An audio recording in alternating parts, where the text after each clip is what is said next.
പ്രത്യേകിച്ചും അമ്മമാരും സഹോദരിമാരും അവിടെ 40 ഡിഗ്രി സെന്റിഗ്രേഡ് പുനലൂരും തെന്മലയിലും ചടയമംഗലത്തുമൊക്കെ ഓരോരോ ജംഗ്ഷനിൽ കൂടി നിൽക്കുന്നത് കാണുമ്പോൾ ഈ ഇലക്ഷന്റെ പ്രാധാന്യം അത്രമാത്രം വലുതാണ് എന്ന് മനസ്സിലാക്കാം. അപ്പോൾ കുറെ പേരൊക്കെ പറഞ്ഞു കിഴക്കൻ മേഖലയായതുകൊണ്ടാണ് ഇത്രയും ആൾക്കൂട്ടം, മുകേഷിനെ കണ്ടിട്ടില്ലല്ലോ അവിടെ, അതുകൊണ്ടാണ് ആൾക്കൂട്ടം.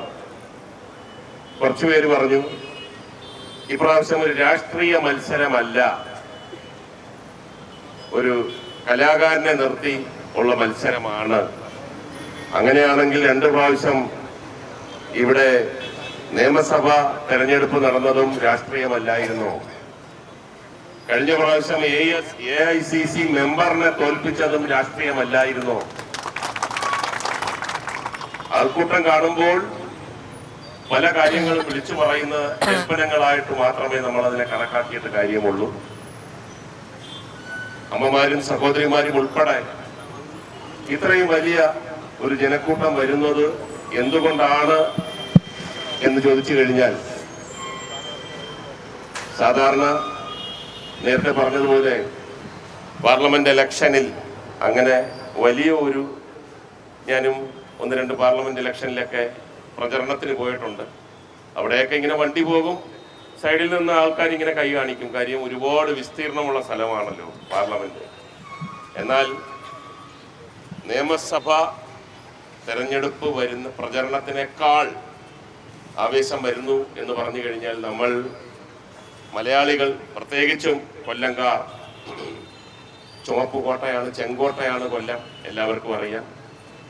അപ്പോൾ അവർക്ക് കാര്യ സംഭവങ്ങളെല്ലാം അറിയാം. പത്രം വായിക്കുന്നവരാണ്, TV കാണുന്നവരാണ്, ദൈനംദിന കാര്യങ്ങൾ, ഇന്ത്യൻ രാഷ്ട്രീയത്തിൽ നടക്കുന്ന കാര്യങ്ങൾ ഉൾപ്പെടെ അറിയാവുന്നവരാണ്. 3 മുന്നണികളാണ് ഇവിടെ ഉള്ളത്. ഒന്ന് LDF. കേരളത്തിന്റെ സംസ്കാരം പിടിച്ചു നിർത്തുവാൻ എന്തെല്ലാം ചെയ്യണം, ഇവിടെ മതേതരത്വം പിടിച്ചു നിർത്തുവാൻ, ജനാധിപത്യം പിടിച്ചു നിർത്തുവാൻ, വികസന കുതിപ്പുമായി മുന്നോട്ട് പോകാൻ എന്തെല്ലാം ചെയ്യണം. അങ്ങനെ 7.5 കൊല്ലമായിട്ട് ഒരു 20-25 കൊല്ലം കഴിഞ്ഞ് കാണേണ്ട ഒരു കേരളത്തെ നമ്മൾ കണ്ടുകൊണ്ടിരിക്കുകയാണ് എല്ലാ മേഖലകളിലും.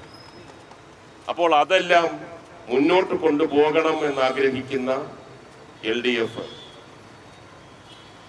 അപ്പുറത്ത് UDF ഉണ്ട്. കേരളം എന്തിനിങ്ങനെ കുതിക്കണം? പഴയതുപോലെ പോരെ? എന്തിന് ഇത്രയും നല്ല സ്കൂളുകൾ, എന്തിന് ഇത്രയും നല്ല ആശുപത്രികൾ? ഞങ്ങൾ കഴിഞ്ഞ പ്രാവശ്യം തന്നെ പറഞ്ഞു, ഞങ്ങൾ ഭരണത്തിൽ വന്നാൽ ആദ്യം ഇല്ലാതാക്കുന്നത് ലൈഫ് മിഷൻ. ഒരുത്തനും അങ്ങനെ വീട്ടിൽ താമസിക്കണ്ട, വീട്ടിൽ താമസിച്ചില്ലേ മരിച്ചു പോകും സ്വന്തം വീട്ടിൽ. ഇത്തരത്തിലുള്ള കാര്യങ്ങൾ, അതായത് കേരള ഒരു തരത്തിലും മുന്നോട്ട് പോകരുത് എന്നുള്ളതിന്റെ അവസാനത്തെ തെളിവാണ് സഖാവ് പിണറായി വിജയന്റെ നേതൃത്വത്തിൽ ജന്തർ മന്ദറിൽ നമ്മളെല്ലാവരും ഈ ശ്വാസം മുട്ടിക്കലിനെതിരെ, ഈ കേരളം ഇല്ലാതാക്കാൻ വേണ്ടിയുള്ള ഈ ഒരു മുന്നേറ്റത്തിനെതിരെ പോരാടുവാൻ അവിടെ ചെന്നപ്പോൾ 18 MP-മാരുണ്ട് അവിടെ.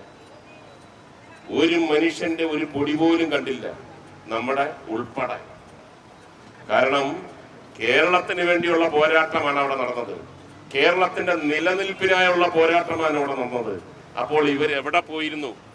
ഒരു സുവർണാവസരമല്ലേ കേരളത്തിന് വേണ്ടി? ആകെക്കൂടെ ഇത്രയും കൊല്ലമായിട്ട് കേരളത്തിന് വേണ്ടി ശബ്ദമുയർത്തുവാൻ ഒരു സുവർണാവസരം കിട്ടിയിട്ട് ആ ശബ്ദം നമ്മൾ ഉയർത്തുന്നില്ല.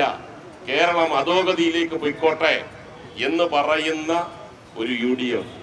ഏത് നിമിഷവും പേപ്പർ എടുത്തു വെച്ച് ഞാൻ ആകാംക്ഷയോടെ നോക്കും, ഇന്ന് ആരൊക്കെയാണ് മറുകണ്ഠം ചാടിയിരിക്കുന്നത്. വായിച്ച് ക്ഷീണിക്കുകയാണ്. ഞാൻ താമസിച്ചതിന്റെ പ്രധാന കാര്യം ഇന്ത്യയിൽ എത്ര മുഖ്യമന്ത്രിമാരും മന്ത്രിമാരും ഇങ്ങനെ മാറിക്കൊണ്ടിരിക്കുന്നതാണ്. ഒരു വലിയ സത്യം നമ്മൾ മനസ്സിലാക്കണം. നമ്മൾ അങ്ങനെ ആരെങ്കിലും മോശമായിട്ട് പറയുകയല്ല. ഈ മറുകണ്ഠം ചാടാൻ ഒരു പ്രാവശ്യം ചാടിയാൽ പിന്നെ എളുപ്പമാണ്. ആദ്യം ചാടുമ്പോഴേ ഉള്ളൊരു വിഷമം, ചാടിയാൽ ആൾക്കാരെന്ത് വിചാരിക്കും, നാട്ടുകാരെന്ത് വിചാരിക്കും, നമ്മളെ ഇത്രയും കാലം കൊണ്ടുവന്ന്. ചാടി കഴിഞ്ഞാൽ പിന്നെ പോക്കാ, ഏത് സമയത്ത് എങ്ങോട്ട് വേണമെങ്കിലും ചാടാം. അപ്പോൾ ആ സ്ഥിരത കൈവരിക്കുവാൻ LDF-ന് മാത്രമേ കഴിയൂ. മൂന്നാമത്തെ മുന്നണി കേരളമേ വേണ്ട. ഈ സംസ്കാരമല്ല, ഞങ്ങൾ സംസ്കാരം മാറ്റും, പേര് മാറ്റും. അതിന് ഇവര് കൂട്ടുപിടിക്കുകയാണ്. മാറ്റുന്നെങ്കിൽ മാറ്റിക്കുമോ, ഞങ്ങളുടെ കാര്യം സുഭിക്ഷമായിരിക്കണം. ഇമ്മണി കാശ് കിട്ടിയാൽ മതി. ഞങ്ങൾ അങ്ങോട്ട് വരണമെങ്കിൽ അങ്ങോട്ട് വരാം, ഇങ്ങോട്ട് വരണമെങ്കിൽ ഇങ്ങോട്ട് വരാം. അപ്പൊ ഇത്രയും പ്രാധാന്യമുള്ള ഒരു ഇലക്ഷൻ ആയതുകൊണ്ടാണ് കൊല്ലത്തിന്റെ ആ ആത്മാവ് ഈ ചൂടൊക്കെ വകവെക്കാതെ റോഡിലേക്ക് ഇറങ്ങുന്നതും ഈ പ്രചരണ പരിപാടികളിൽ പങ്കെടുക്കുന്നതുമൊക്കെ ആ പ്രാധാന്യം മനസ്സിൽ വെച്ചുകൊണ്ട് ഒരുപാട് ഇന്ന് പ്രചരണ യോഗങ്ങൾ ഒരുപാടുണ്ട്. ആ പ്രാധാന്യം എന്താണെന്ന് മനസ്സിൽ വെച്ചുകൊണ്ട് അരിവാൾ ചുറ്റിക നക്ഷത്രം ചിഹ്നത്തിൽ ഇടതുപക്ഷ ജനാധിപത്യ മുന്നണി സ്ഥാനാർത്ഥിയായി മത്സരിക്കുന്ന എന്നെ കേരളം നിലനിൽക്കാൻ വേണ്ടി നിങ്ങളുടെ വിലയേറിയ വോട്ടുകൾ തന്ന് വൻ ഭൂരിപക്ഷത്തിൽ, ചെറിയ ഭൂരിപക്ഷം പോരാ, വെറും മറുപടി മാത്രമേ ആകത്തുള്ളൂ. വൻ ഭൂരിപക്ഷം വരുമ്പോഴാണ് ചുട്ട മറുപടിയാകുന്നത്. എന്നാൽ മാത്രമേ കേരളത്തിന് രക്ഷയുള്ളൂ. നന്ദി, നമസ്കാരം. കീർത്തി,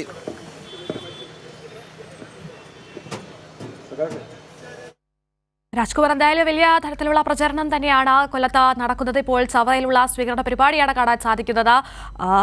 എന്തൊക്കെയാണ് അവിടെ നിന്നുള്ള മറ്റു വിവരങ്ങൾ? മറ്റു പ്രചരണ സംവിധാനങ്ങളുമെല്ലാം ആ നിലയിൽ തന്നെ അണിനിരക്കണം. മോശേട്ടാ, ഇന്നൊരു തനി രാഷ്ട്രീയക്കാരനായിട്ടാണല്ലോ സംസാരിച്ചത് ഇവിടെ. നമ്മളുടെ രക്തത്തിൽ അലിഞ്ഞു ചേർന്നിട്ടുള്ളതാണ്, ഒരു മലയാളിയുടെ രക്തത്തിൽ. അത് ജനിച്ച് വീഴുമ്പോൾ തന്നെ കാര്യങ്ങൾ, നമ്മൾക്ക് ദഹിക്കാത്ത കാര്യങ്ങൾ, നമുക്ക് മനസ്സിലാകാത്ത കാര്യങ്ങൾ, നമുക്ക് എതിർപ്പുള്ള കാര്യങ്ങൾ, അത് എത്രമാത്രം നമ്മൾ ഉള്ളിൽ ഒതുക്കിയാലും ചില സന്ദർഭങ്ങളിൽ പുറത്തു ചാടും. കാര്യം സത്യം പറയാതിരിക്കാൻ പറ്റില്ല. അപ്പോൾ അതിനകത്ത് വേറെ ദുരുദ്ദേശമൊന്നുമില്ല. അതിന് ആദർശങ്ങളുടെ, പാർട്ടികളുടെ കാര്യം മാത്രമാണ്. അപ്പോൾ അത് ചില സമയത്തൊക്കെ അങ്ങനെയൊക്കെ പറയും. കൈരളി പ്രേക്ഷകരോട് എന്താ പറയാനുള്ളത്? പ്രേക്ഷകരോട് എനിക്ക് പറയാനുള്ളത്, ഇത് കൈരളിയാണെങ്കിലും കേരളമാണെങ്കിലും എല്ലാം ഇത് പോരാട്ടമാണ്. നമ്മളുടെ സംസ്കാരവും നമ്മളുടെ മതേതരത്വവും പിടിച്ചു നിർത്താനുള്ള, രക്ഷിക്കാനുള്ള പോരാട്ടമാണ്. ഒന്നിച്ചു നിൽക്കണം. കീർത്തി കേട്ടല്ലോ, ഒരു മഹാനടൻ, ഒപ്പം തന്നെ അദ്ദേഹം തനി രാഷ്ട്രീയക്കാരനായിട്ടാണ് ഇന്ന് കൊല്ലത്ത് ചവറ നിയോജക മണ്ഡലത്തിൽ തെരഞ്ഞെടുപ്പ് പ്രചരണത്തിനിറങ്ങുമ്പോൾ രാമൻകുളങ്ങരയിലായിരുന്നു അദ്ദേഹത്തിൻ്റെ സ്വീകരണം. അവിടെയാണ് അദ്ദേഹം ഓരോ വാക്കുകൾ, നമ്മളെല്ലാം ഇപ്പോൾ തത്സമയം വീണ്ടും അത് ആവർത്തിക്കേണ്ടതില്ല, വളരെ കൃത്യമായിട്ടുള്ള സന്ദേശങ്ങളും മറുപടികളും നൽകിക്കൊണ്ടാണ് ശ്രീ മുകേഷ് ഇപ്പോൾ ചവറ കരിമണലിൻ്റെ നാടുകൂടിയാണ്, അവിടേക്കുള്ള തേരോട്ടത്തിന് ഒരുങ്ങുന്നത്. രാജ്കുമാറാണ് കൂടുതൽ വിവരങ്ങൾ നൽകിയത്.